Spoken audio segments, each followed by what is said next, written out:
Assalamualaikum warahmatullahi wabarakatuh. Perkenalkan, nama saya Muhammad Dasuri dengan NIM 22579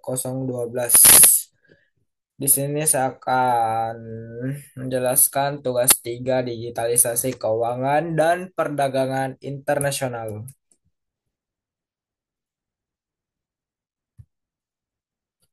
Materi pertama, ekonomi digital membawa dampak besar terhadap UMKM di Indonesia. Berikut ini adalah beberapa dampaknya. Pertama adalah akses pasar yang lebih luas. Yang kedua, efisien operasional. Yang ketiga, inovasi produk. Yang keempat, digitalisasi tantangan. Akses pasar yang lebih luas. UMKM bisa menjangkau konsumen di seluruh Indonesia dan bahkan pasar internasional melalui platform e-commerce. Ini membantu UMKM meningkatkan penjualan dan memperluas pasar tanpa batas geografis. Poin kedua, efisiensi operasional. Teknologi digital memudahkan manajemen operasional UMKM seperti pengelolaan inventaris, pembayaran, dan layanan pelanggan melalui berbagai aplikasi dan sistem berbasis cloud. Poin ketiga, inovasi produk. Teknologi digital memungkinkan UMKM memantau tren pasar secara real time, mendorong inovasi produk dan layanan sesuai dengan kebutuhan konsumen. Poin keempat, ada tantangan digitalisasi. Tantangan digital tantangan digitalisasi. Meski begitu, banyak UMKM masih menghadapi masalah seperti kurangnya literasi digital, infrastruktur internet yang terbatas, dan keamanan cyber yang menjadi perhatian utama. Untuk memanfaatkan potensi ini, UMKM perlu didukung dengan pelatihan digital, infrastruktur yang memadai, serta regulasi yang mendukung ekonomi digital. Materi kedua, pengembangan ekonomi digital di Indonesia menghadapi beberapa tantangan signifikan, meskipun potensinya besar. Pertama, infrastruktur digital yang tidak merata. Yang kedua, kesenjangan digital. Yang ketiga, keamanan cyber. Keempat, regulasi dan kebijakan. Kelima, ketergantungan pada platform asing. Dan yang terakhir ada ketersediaan SDM yang berkualitas. Yang pertama, infrastruktur digital yang tidak merata. Akses internet masih terbatas di beberapa wilayah, terutama di daerah pedesaan dan terpencil.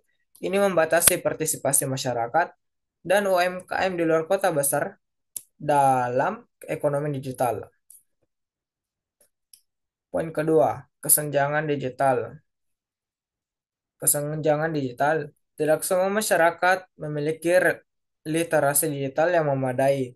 Rendahnya pengetahuan, tantangan, teknologi, dan internet khususnya di kalangan UMKM tradisional dan generasi yang lebih tua, menghambat adaptasi teknologi. Yang ketiga ada keamanan cyber.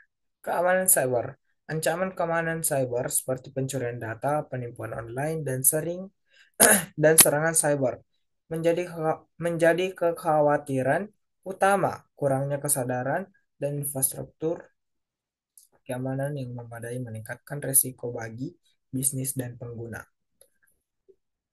Poin keempat, regulasi dan kebijakan.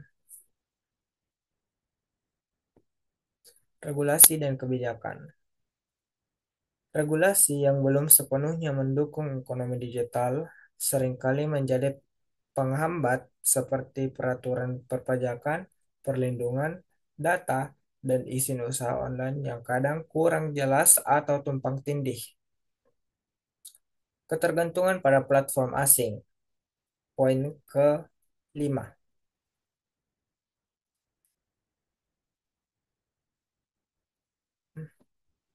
Ketergantungan pada platform asing, banyak layanan digital yang digunakan di Indonesia berasal dari platform internasional yang dapat mengurangi kontrol lokal dan berpotensi membatasi inovasi dalam negeri. Poin terakhir, ketersediaan SDM yang berkualitas. Kekurangan tenaga kerja yang ahli di bidang teknologi informasi dan digital marketing menjadi tantangan dalam mempercepat transformasi digital. Untuk mengatasi tantangan-tantangan ini, perlu kolaborasi antara pemerintah, sektor swasta, dan masyarakat untuk memperbaiki infrastruktur, meningkatkan literasi digital, dan menciptakan regulasi yang mendukung.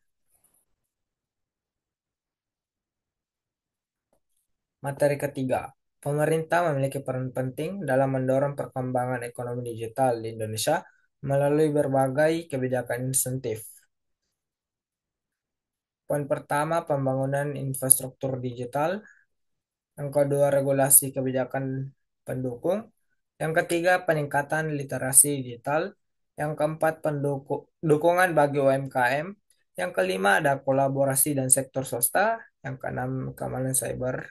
Dan yang ketujuh, pengembangan ekosistem startup. Poin pertama, pembangunan infrastruktur digital. Pemerintah terus meningkatkan akses internet, terutama di daerah terpencil, dengan program seperti Palaparing yang bertujuan membangun jaringan serta optik di seluruh Nusantara. Infrastruktur yang kuat sangat penting untuk mengembangkan ekonomi digital. Poin kedua, regulasi dan kebijakan pendukung. Pemerintah merumuskan regulasi yang mendukung pertumbuhan ekonomi digital, seperti Undang-Undang Perlindungan Data Pribadi dan kebijakan pajak e-komersi. Ini memberikan kepastian hukum dan perlindungan bagi konsumen dan pelaku usaha digital. Poin ketiga, peningkatan literasi digital. Pemerintah meluncurkan berbagai program pelatihan dan edukasi seperti gerakan 1000 startup dan program pelatihan digital untuk UMKM. Ini bertujuan meningkatkan keterampilan masyarakat dan pelaku usaha dalam memanfaatkan teknologi digital. Poin keempat, dukungan bagi UMKM. Program pemerintah seperti Kartu Prakerja dan bantuan Presiden untuk UMKM digital memfasilitasi adopsi teknologi bagi pelaku usaha kecil. Pemerintah juga mendorong penggunaan platform digital bagi UMKM untuk meningkatkan daya saing dan memperluas pasar. Poin kelima, kolaborasi dan sektor swasta. Pemerintah bekerja dengan perusahaan teknologi dalam pengembangan ekosistem digital seperti kemitraan dengan platform e-commerce, vintage, dan perusahaan teknologi lokal untuk memberikan akses kepada pelaku usaha kecil dan menengah. Poin keenam, ada keamanan cyber. Dengan berkembangnya ekonomi digital, pemerintah juga berperan dalam memperkuat infrastruktur keamanan cyber melalui pembentukan Badan Cyber dan Sandi Negara atau yang biasa disingkat dengan BSSN. Langkah ini untuk melindungi transaksi digital dan data pribadi pengembangan ekosistem startup. Pengembangan ekosistem startup, poin terakhir. Pemerintah mendukung pertumbuhan startup teknologi melalui insentif, pajak, pendanaan awal, dan kemudahan berbisnis untuk menciptakan lebih banyak inovasi digital dalam berbagai faktor ekonomi. Dengan langkah-langkah ini, pemerintah bertujuan menciptakan lingkungan yang kondusif untuk perkembangan ekonomi digital, meningkatkan daya saing Indonesia di era global.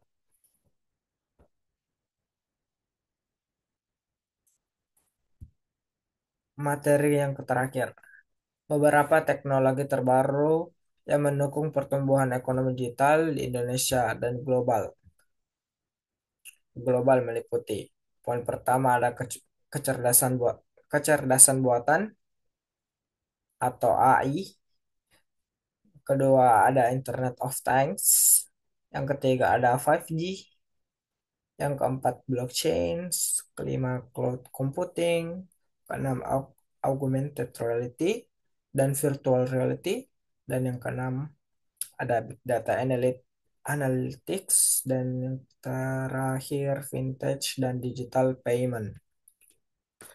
Poin pertama, kecerdasan kecerdasan buatan digunakan untuk meningkatkan efisiensi bisnis seperti personalisasi layanan, pelanggan, analisis data, otomatisasi, proses, dan pengambilan keputusan berbasis data.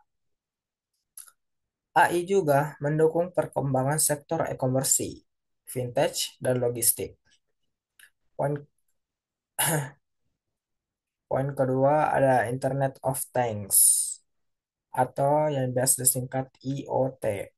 Memungkinkan perangkat terhubung dan berkomunikasi melalui internet yang memudahkan pengelola rantai pasok, pemantauan aset, serta otomatisasi produksi di berbagai sektor, termasuk pertanian, manufaktur, dan retail.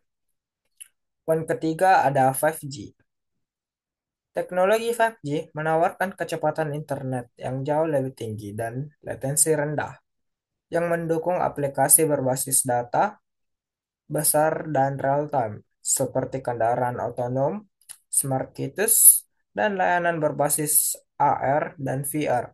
Jaringan 5G akan mempercepat akses terhadap layanan digital yang lebih canggih. Poin keempat ada blockchain.